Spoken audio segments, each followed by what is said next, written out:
개발 경제와 환경 보전은 현대 사회에서 중요한 갈등 요인이 되고 있다. 이는 무분별한 개발 경제의 결과에 따른 것으로 그동안 환경 파괴가 심각한 수준에 이르렀기 때문이다. 개발지상주의가 남긴 폐해가 사회 구조적인 문제로 인식되기에 이르렀고, 개발은 반드시 환경 파괴를 일으킨다는 인식을 확대하여 온 것이다. 그러나 우리 국토가 우리 모두가 살아가기에 충분할 만큼의 면적을 가지지 못하고 있다는 것 또한 현실이다. 전국토의 70%가 산지로 둘러싸여 활용 가능한 면적이 부족하다는 사실을 우리 모두는 알고 있다.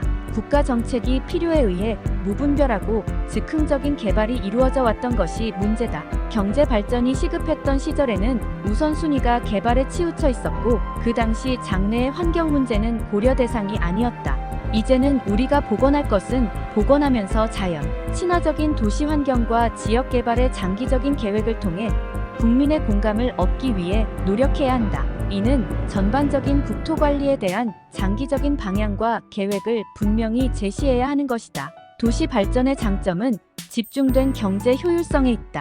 그러나 이러한 현상도 지나치면 사회적 소모성 비용이 증가하고 결국 경제 효율성을 상쇄시키는 원인이 된다. 오랫동안 이어진 수도권 집중화 현상의 결과는 이를 확인시켜주고 있는 셈이다. 국토의 균형 발전이 중요한 것은 국가 전체의 경제선순환 체제가 구축되어야 하는 이유이다. 경제는 흐름이다. 한 도시의 경제 흐름이 도시 간 흐름을 원활하게 하고, 또한 지방의 각 도시와 지역사회와 흐름이 인체의 모세혈관처럼 원활하게 유지될 수 있어야 하는 것이다. 수도권의 도시 확장을 제한하여야 한다. 구도심 개발과 용적률을 느려 제한된 공간 안에서 공공 주도의 개발이 이루어져야 한다. 이에 반드시 필요한 것은 도심 주변의 산림 및 녹지를 포함하여 40% 이상의 녹지 공간을 확보하는 것이다.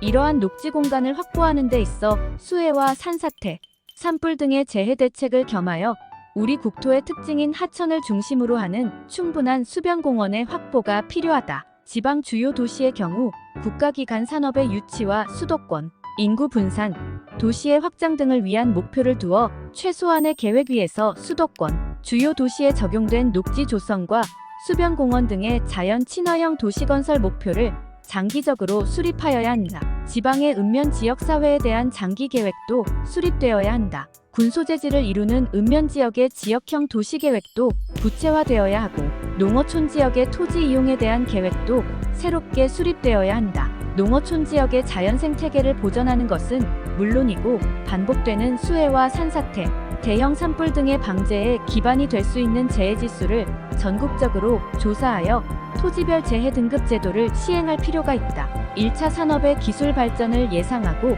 융복합 산업의 육성을 기반으로 토지관리 계획이 새롭게 마련되어야 하는 것이다.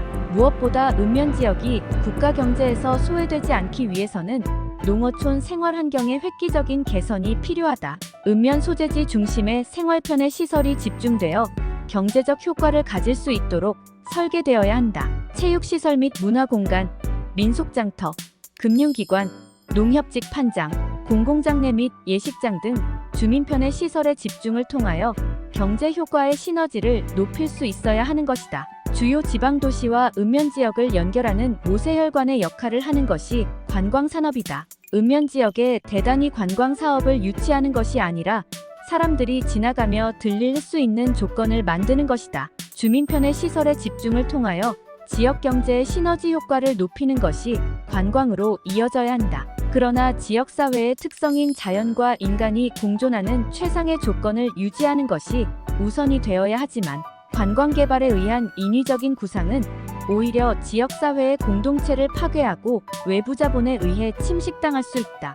골프장, 리조트 등 대단히 위락시설을 짓고 관광 기반 산업을 활성화하여 왔던 개발사업의 시대는 지나갔다. 이제 그 기반은 충분히 갖추었다고 말할 수 있다. 정부 차원에서 장기적인 계획 아래 국토관리가 이루어져야 하고, 지금부터는 수요 예측을 통해 필요한 개발 사업이 지역 주민과 지자체 등 충분한 지역 협의를 통해 이루어져야 한다.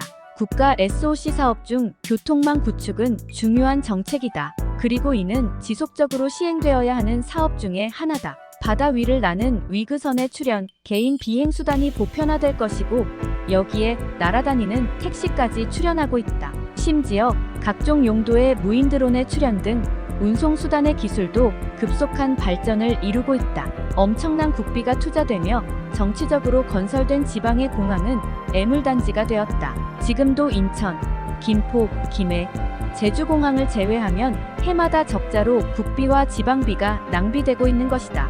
공항 건설뿐만 아니라 기간도로의 건설은 장기적인 계획 아래에서 진행되어야 한다. 도로의 경우나 철도는 기건설된 시설의 확장이나 보완, 고속철도화 하는 연차 계획에 따르면 될 것이지만 좁은 국토에서 자연환경을 훼손하며 사실상 더 이상 건설될 이유도 없다. 새로운 국가 사업이 이루어지더라도 예상될 수 있고 정책적으로 제시될 수 있어야 한다. 이는 미래 국가 현실을 전반적으로 예측하여 장기 국토개발 계획의 기반 아래 국민의 공감을 이끌어내야 하는 것이다. 자연과 함께하고자 하는 사람들이 늘고 있다. 인적이 드문 한적한 산속이나 무인도 생활을 동경하기도 하고 자연과 함께하고자 하는 욕구가 다양하게 분출되고 있다. 등산 인구가 급속하게 증가하는 것과 자연을 배경으로 하는 레저 스포츠의 발전은 자연과 인간의 공존 방법의 고민을 필요로 한다. 또한 광범위한 토지의 활용이 필요하고 산림을 훼손하는 골프장이나 레저 시설의 건설은 제한할 필요가 있다. 그러나 일반적인 환경론자의 극단적인 논리도 지양되어야 한다. 이 나라는 좁은 국토에 많은 사람이 살고 있으며 모든 자연환경을 원시자연 그대로 유지되기를 희망하는 무리한 조건을 내세우는 것도 불합리하다. 문제는 절대보전 지역과 선택적 개발이 가능한 지역을 분명히 구분해야 한다. 지금 기준으로 생각한다면 절대보전 지구의 생태적 환경을 확대하는 것과 인간이 여가를 즐기며 공존할 수 있는 공간, 그리고 개발이 가능한 토지의 구분을 명확히 하고 그 효율성을 높여야 하는 것이다. 복잡한 토지관리 계획이 오히려 개발의 빌미를 만들고 있으며 이에 대한 단순화되고 통합되어 국민에게 쉽게 다가올 수 있는 토지관리 계획이 새롭게 재구성될 필요가 있다. 자연보호와 최적의 국민 생활환경 조성이 모든 국토개발의 기본이 되어야 한다. 자연과 인간이 공존한다는 기본 생각이 바탕이 되어 모든 국토개발이 이루어져야 하는 것이다. 개발과 보존의 타협점은 장기적인 개발 계획과 국민이 공감하는 지향점이 일치할 수 있어야 가능하다. 선거에 의해 선출된 정부나 지자체가 즉흥적으로 단기간에 추진하려는 의도는 단호히 차단되어야 한다. 그리고 정부와 지자체의 장기적인 계획 수립과 국민의 필요에 따른 보완 등은 충분한 시간을 필요로 한다. 이에 대한 실행 계획은 적어도 한 세대가 기본이 되는 30년 정도의 구체적인 방향은 제시될 수 있어야 하는 것이다. 이러한 구체적인 방향 제시를 통해 세밀한 국토개발이 이루어져야 국민으로부터 충분한 공감을 얻을 수 있다. 4대강 사업에 대한 비판의 본질은 정부 정책의 조급성에 있었다. 그리고 장기 국토개발의 구체적 플랜 위에 있지 못했기 때문이다. 4대강 사업이 정권에서 국민의 공감을 충분히 이루어 착수하는 수준에서 끝났더라면 지금까지도 이 사업은 바람직한 방향으로 진행되고 있었을 것이다. 국토의 균형 발전의 문제는 국책 사업이 정권에 상관없이 지속적 사업으로 유지되어야 한다. 그러나 이러한 사업의 지속성을 갖기 위한 전제는 국민의 충분한 공감이 반드시 필요하고 이를 바탕으로 정책의 지속성이 보완을 거쳐 확보되어야 하는 것이다. 국책 사업의 국민적 공감은 정쟁의 수단으로 변질되어 국책 사업의 지속성이 단절되는 것을 막는 방법이 된다. 이후에도 정부는 국토개발 계획을 정치적으로 이용하여 왔다. 정권이나 지자체의 토목비리가 발생하는 이유는 정치자금과 연관을 갖는다. 그리고 정치 세력을 규합하는 방법으로 이용되어 온 것이 현실이다.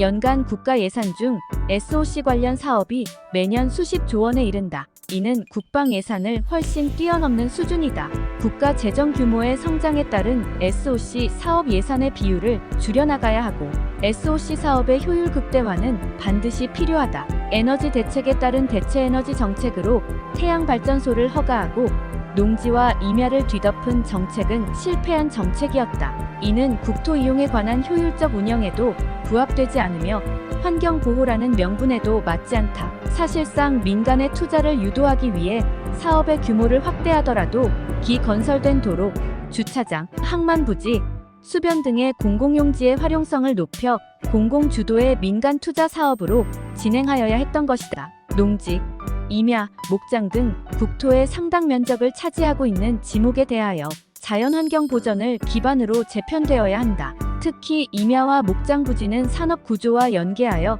자연 친화 환경으로 전환하는 것이 바람직하다. 사실상 해당 토지는 민간이 대단위 토지를 소유하고 이를 이용한 개발의 표적이 되었다. 무분별한 개발이 되지 않기 위해서는 미래의 경제지표와 국토관리 계획의 장기 목표에 따른 지표를 바탕으로 통제되어야 하는 것이다.